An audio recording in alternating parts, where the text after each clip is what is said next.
We've got a storm system heading our way, and that will bring some rain and even a little bit of snow to Kern County. But the bigger impact is going to be strong winds. That's also the first thing we're going to notice from this storm system. The National Weather Service has already issued wind alerts, wind advisories for quite a bit of Kern County. Most of our mountain areas, desert communities on the Mojave side slopes, and also the west side hills. In those areas, we could see winds in the 40 to 50 mile per hour range, with gusts even over 50 miles per hour.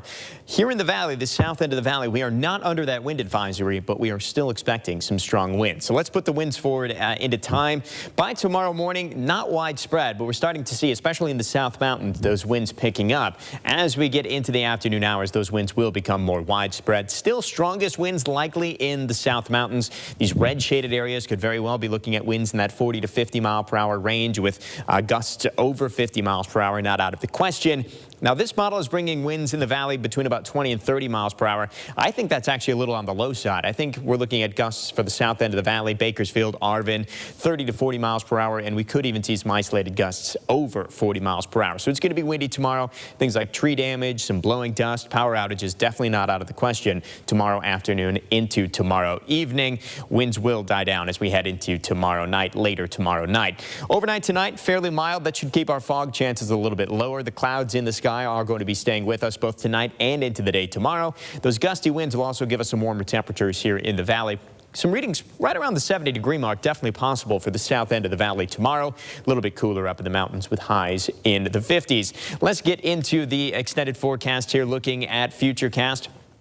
A little bit of light rain here expected early. Most of that probably not even going to touch the ground, so really not including much of a rain chance for early tomorrow. It's not until tomorrow night that rain really ramps up, and even then, it's just some scattered showers here and there. That's going to last from tomorrow night into the day on Wednesday. Again, just a few scattered showers, nothing all that significant. Most spots are going to pick up probably 1/10 of an inch or less for rain, and again, most of that is going to be tomorrow night into Wednesday. Some slightly higher totals in our mountain areas are definitely possible, but again, want to stress the wind is going to be a bigger issue than the rain with this system. Could get a little bit of snow above 6,000 feet as well. Into the extended forecast here tomorrow, windy, overcast, should take temperatures up to close to 70 by the afternoon. Moderate air quality. However, if we do see some blowing dust, that could definitely negatively impact our air quality.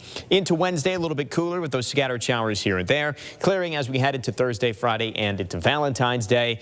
And then for the second half of the weekend, another storm system on the way. And that one looks like it could actually be a little bit more significant when it comes to rain and snow. So that's one we're going to be watching very closely as we head through the week. Of course, our focus right now is on the storm system that's going to be affecting us over the next 48 hours or so. We'll see that in our mountain areas as well. Slightly higher rain chances and higher rain totals likely in our mountain communities. Everybody's clearing out as we head through the weekend into the early part of the weekend, and then more rain to wrap up the forecast.